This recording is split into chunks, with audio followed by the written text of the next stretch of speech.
Hey everyone. I just want to start this presentation with asking, what do these foods bring to mind for you? You know, rum ham, riot juice, milk steak. If the only thing that comes to mind when you hear these things are, that sounds disgusting, well, you're absolutely right. But you also haven't seen It's Always Sunny in Philadelphia. This is a show we're going to be talking about throughout this presentation. Now, I'm not just some schmuck who's read off the Wikipedia article for the show. I'm actually a very devoted viewer of the show myself. I've watched it for the last 3 years, and I've rewatched it a total of 3 times. And I've even seen all the unlisted things that were removed for various real-world reasons. However, regardless of all of that, I'm here to pique your interest in the show and even point out some stuff that you can look for on your rewatch of the show. And in this presentation, I'm going to be talking a lot about how things have changed. So how the humor has changed, how the methods have changed. Now, before we get into the meat of this, the meat milk, if you will, I'd like to introduce to you the main cast of our characters, our 5 main characters. So the first one is Mac. The second one is Charlie. My favorite one is Dennis. And then here's his sister, Dee. And then Dennis and Dee's father is Frank, this guy. All right, with that all the way, I would like to go to the actual meat milk of this presentation.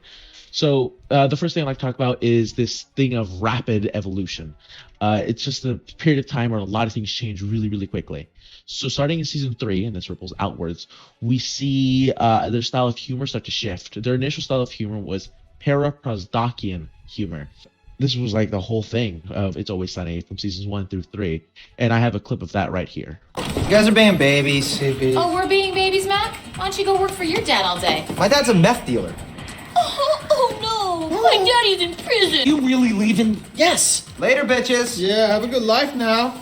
Mac and me and Charlie can run the bar. Great. Great. Terrific. That's a good We idea. got better things to do. Please, what are you two gonna do? Operations outside of this bar. We got big dreams, Mac. We're gonna go follow them. You guys have nothing without this bar. Don't worry about us, Mac. We'll be just fine. As you can see, this style of humor greatly benefited the show in its early seasons. But in season 4, when they started to shift away from paraprosdokian humor, their premises now weren't just being gobbled up by their quick, fast jokes, and their payoffs had to come from other sources. This new source of humor ended up being situational comedy. More on that in a second. Another ripple of the disuse of paraprosdokian humor as the main source of humor in the show meant that the show stopped feeling like a comedy sketch and started to feel more like a story that was moved along by the character's motivations. Now, that's an important distinction. Very, very important. It just means that it went from being just joke to joke to joke to joke, like stand-up humor, into stories. It felt like a story with, comedy in it and situational humor. That's that word again. Now, situational humor.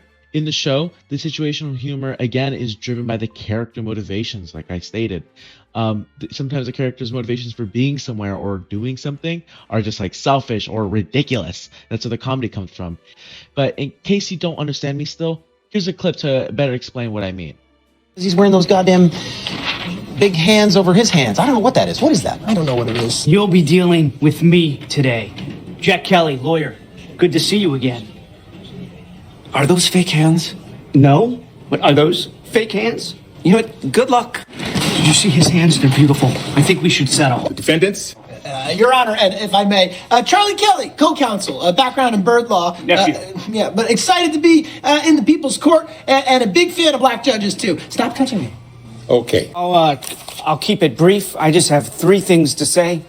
One, Liam McPoyle has a history of lying. 2, my client is a loving family man. And 3, he is innocent. Moving away from humor, but continuing in a chronological fashion, starting in season 5, we see a big instance of rapid evolution in terms of lighting and character work. Now, in terms of lighting, in seasons 1 through 4 are visually indistinguishable, but season 5 is the biggest difference. In order to keep up with technology, you see them make the leap from the 4:3 aspect ratio to the 16:9 aspect ratio. Now, in case I just gave you a shock and you're just like, what did he just say? That's okay. Here's an image from The Lord of the Rings, and on the left you can see 16:9 aspect ratio, and on the right is the 4:3 aspect ratio. And in terms of the difference, visually 16:9 is wider, but it crops out the top and the bottom. Whereas in 4x3, it's way stockier, but you see a lot more verticality in each through the camera, or at least that's what Joey Morales from MakeUseOf.com would have me believe from his article. Which aspect ratio is better for photos and videos? So because of this ratio difference, going to season 5, there's now a major change just in how you fundamentally view the show. That's not all though. Even a sleeping viewer will like actually notice that everything is way brighter.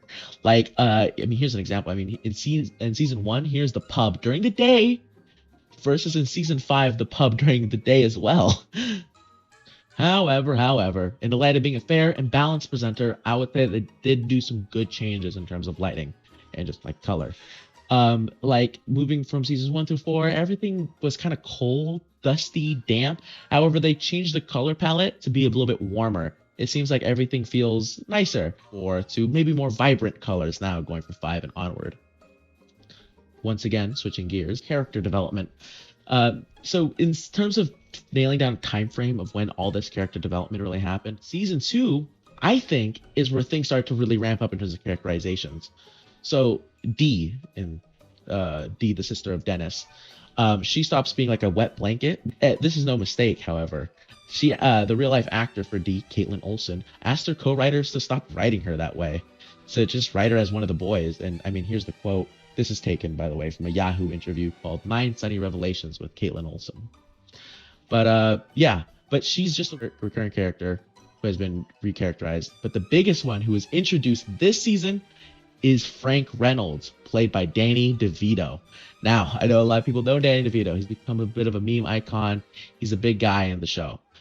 He steals a lot of the scenes he's in. He's a very well-played character. He begins his character as just kind of like this aging, very wealthy, very rich businessman who's trying to reconnect with his kids. He's very normal. However, after just a few short episodes of living with Charlie in his dilapidated apartment, he starts to give in to the squalor and the filth of that kind of poor lifestyle. If I may quote my friend Tyler Ledazik, who has watched the show for over 2 years, he says, Frank goes from being filthy rich to being filthy and rich. The last 2 main characters I haven't mentioned yet are Dennis and Mac. Now, these two, before season 3, were kind of just boring characters. They didn't do much that were different from each other, so they weren't very interesting. But starting in season 3, their characterization really went off into some wild routes. Dennis ended up being a very calculating, rageful, and egotistical psychopath. However, the actor for Dennis did disagree in a 2015 Vice interview that Dennis is a psychopath. He just disagreed with that.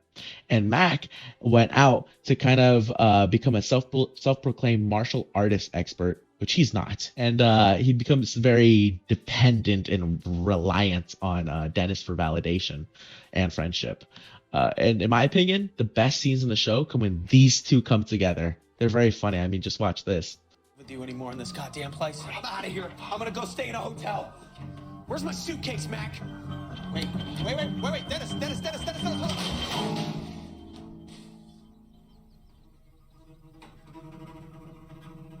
Tell me about Mac's famous mac and cheese.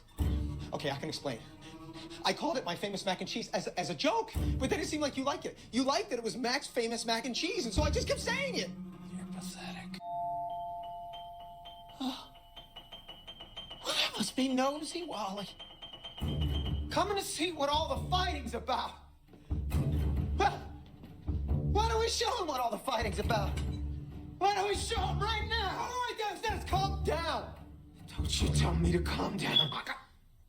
There's that chirping again. How are you not hearing that? Newsflash, asshole! I've been hearing it the entire goddamn time! Then why wouldn't you say something? Because I hate you! I hope now that at the end of my presentation, you've listed It's Always Sunny in Philadelphia onto the shows you want to watch. And maybe I've even given you a small list of things to look for when you do watch the show. But all in all, this presentation has been about change. It's been about how people change, how methods change, how humor changes. But really, it's been all about the best comedy show on air today. I urge everyone here to give the show a watch tonight. It'll be the best nighttime entertainment you ever had. Because even if you are feeling down and gloomy, it's always sunny in Philadelphia.